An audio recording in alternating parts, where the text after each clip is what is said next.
फैसल जज काजी शुरैह का बेटा मदरसे में पढ़ता था।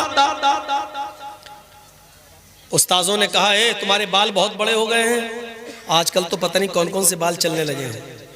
अब वो एक और बाल चलने लगे हैं, सुअर कट। सुअर कट बाल जानते ना, इधर से कटे हैं, इधर से कटे हैं, इधर सब टकला है, चारों तरफ गोल, बीच में छत्ता मधुमक्खी का रखा हुआ है। इसको हमारे यहाँ कहा जाता सुअर कट बाल। कौन कौन से बाल चलने लगे, अल्लाह रहम करे। और जाने पता नहीं कौन से हिजड़े ने निकाला होगा ये बाल, उनके नक्शे कदम पे हम चल रहे हैं। कौन सी इधर बाल साफ, देख के कसम खुदा की घिन आती है, अल्लाह इसके पास हम बैठे कैसे हैं। इधर से टकला बना, इधर से टकला, चारों तरफ से गंजा दिख रहा, ऊपर छत्ता रखा हुआ है, लगता है जैसे टुल्लू पंप चल रहा। अजीब हालत बना ली लोगों ने अपनी। काजी शुरैह के बेटे के बाल बड़े हो गए तो मदरसे के उस्ताजों ने कहा कि तुम्हारे बाल बहुत बड़े हो गए, फुर्सत मिले कभी तो बाल कटवा लेना हज्जाम से। ये भैया तुम बहुत उठ रहे हो यार, डिस्टर्ब करोगे।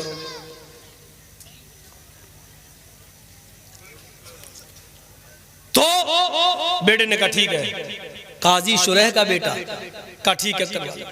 एक दिन उसको फुर्सत मिली तो निकल गया। उसने सोचा बाल कटवा के जल्दी आ जाता हूं, लेकिन हज्जाम ने उसको दुकान पे बिठा लिया, बेटे बैठ जाओ, एक आदमी के बाल काटने के बाद तुम्हारे बाल, तुम्हारा नंबर आ जाएगा। इत्तेफाक देखिए, जैसे वो आदमी उठा इनका नंबर आया, काजी शुरैह के बेटे का नंबर आया, वैसी अजान होने लगी मस्जिद। लेकिन उसने बाल काटना शुरू कर दिए थे।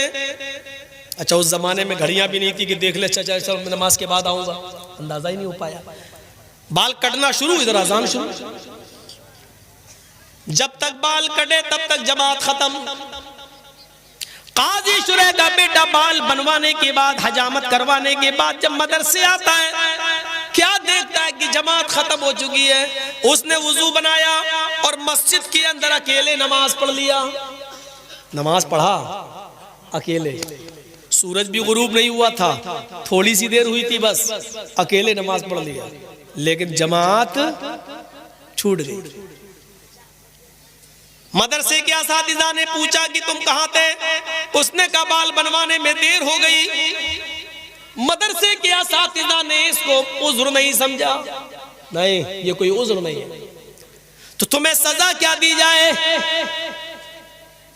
सजा के लिए तुम्हारे बाप को ही लेटर लिखता हूं, शहर के काजी है, सबसे बड़े जज है, देखे तुम्हारे बाप तुम्हारे बारे में क्या फैसला सुनाते हैं।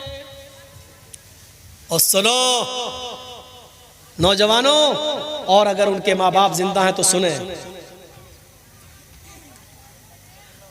मुकदमा हजरत शुरैह की अदालत में आता है, काजी साहब आपके बेटे ने ऐसे वक्त में बाल कटवाए कि असर की अजान होने लगी। आपका बेटा जब बाल बनवाने के बाद मदरसे में आया तो जमात हो चुकी थी, उसने बाद में नमाज पढ़ ली। आप खुद फैसला कीजिए कि जमात छोड़ने की सजा उसको क्या दी जाए। काजी शुरैह ने उस लेटर के पीछे एक फैसला लिख दिया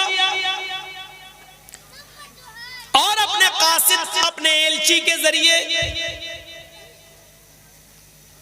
एक मोटा डंडा देकर भेजा। मोटा डंडा उस कासिद ने मदरसे के उस्ताद को दे दिया, जो हेड मास्टर था, जो प्रिंसिपल था उसका, उसको दे दिया, लीजिए। और लेटर में सजा लिखी हुई है। खत पढ़ता है मदरसे का प्रिंसिपल, तो उसमें लिखा हुआ है, आए प्रिंसिपल साहब, सदर मुदर्रिस साहब, अमीद मोहतरम, मेरे बेटे ने ऐसे वक्त में बाल कटवाए जिसमें असर की अजान का वक्त करीब था, लिहाजा बज़ाहिर मेरे बेटे का कोई उज़्र नजर नहीं आ रहा है, ये उज़्र शरई नहीं है। उसने जमात तर्क की, आमदन और जानबूझकर तर्क करना माना जाएगा। बाल कटवा रहा फिर भी जानबूझकर तर्क करना माना जाएगा। लिहाजा इस आमदन और जानबूझकर नमाज तर्क करने की सजा मैं ये सुनाता हूं कि जो डंडा मैंने तुम्हें भेजा है, इस डंडे से मेरे बेटे को इतना पीट लो, इतना पीटो कि ये डंडा 3 टुकड़ों में बट जाए, इस डंडे के 3 टुकड़े हो जाए। मोटा डंडा, ये वाला नहीं था पकड़ो एक मारो टूट जाए, मोटा डंडा 3 टुकड़े हो जाए। हाँ, लेकिन जब डंडा 3 टुकड़े हो जाए तब मेरे बेटे को पीटना छोड़ देना। उसके बाद मेरे बेटे की सजा ये होगी कि उसको 3 दिन तक कैद खाने में डाल देना, किसी बंद कमरे में बंद कर देना, उसको खाना बंद कर देना, उसका पानी बंद कर देना और रोजाना तौबा कराना। अगर वो तुम सब के सामने इकरार कर ले कि आज के बाद मैं जमात को कभी कसदन जानबूझकर नहीं छोड़ूंगा, मैं अल्लाह से तौबा करता हूं कि मुझसे गलती हो गई, वो मेरे गुनाह को माफ कर दे, अगर वो इस बात का इकरार कर ले तो 3 दिन के बाद मेरे बेटे को छोड़ देना और उसके बाद मदरसे में उसको पढ़ाना और लिखाना शुरू कर देना। लेकिन अगर 3 दिन भी भूखा प्यासा रहने के बाद भी वो तौबा ना करे और इस बात का इकरार ना करे तो उसको उस कमरे में उस वक्त तक बंद रखना जब तक कि वो भूख और प्यास की शिद्दत से मर न जाए।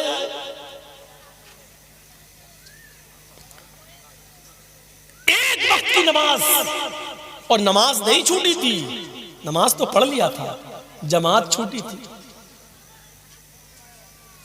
एक वक्त की, वो भी बाल बनवाने में। हम अपने गरीबानों में झांक कर देखें कि हमारी औलाद, ये कौन सी नमाज है। हम जिस दुकान पर बैठे हुए हैं, अजान हो रही है, बाप हाजी है, हज करके आया, बेटे बैठो दुकान पे, हम नमाज पढ़ के आ रहे हैं, पहले हम पढ़ा बाद में तुम चले।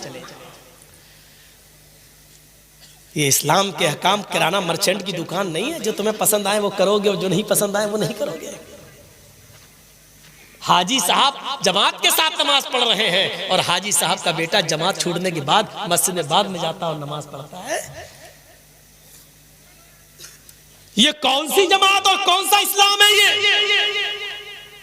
हैया हो गए महमूद अयास, न कोई बंदा रहा न कोई बंदा नवाज। ये निदा हैया अलस्सला की आवाज सबके लिए, अजान की आवाज आती है, हैया अलल फलाह, आओ कामयाबी के लिए। कामयाबी ये बाप के लिए भी है, बेटे के लिए भी है, हाजी साहब के लिए भी है, उसके बेटे के लिए भी है। आओ इसी वक्त में अपनी दुकान बंद करो।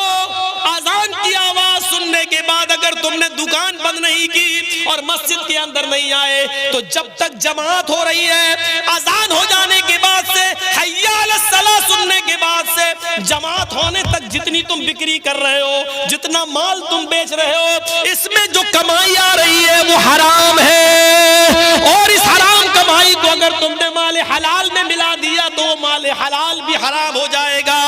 एक बाल्टी पानी में पेशाब का एक कतरा डाल दो तो पूरी बाल्टी पानी नापाक, एक लोटे पानी में पेशाब की एक बूंद डाल दो तो पूरा लोटा पानी बेकार, एक गिलास पानी में, फिल्टर पानी में, पानी की 1 लीटर की मिनरल वाटर के बोतल के अंदर पेशाब की एक बूंद डाल दो तो पूरा फिल्टर और मिनरल वाटर बेकार। उसी तरीके से इतनी देर जो अजान से लेकर जमात तक जो तुमने कमाया है और मस्जिद में नहीं गए, ये हराम कमाई है। और इस कमाई को अगर तुमने हलाल कमाई के अंदर मिला दिया तो तुम्हारी हलाल कमाई भी हराम, वो भी बेकार।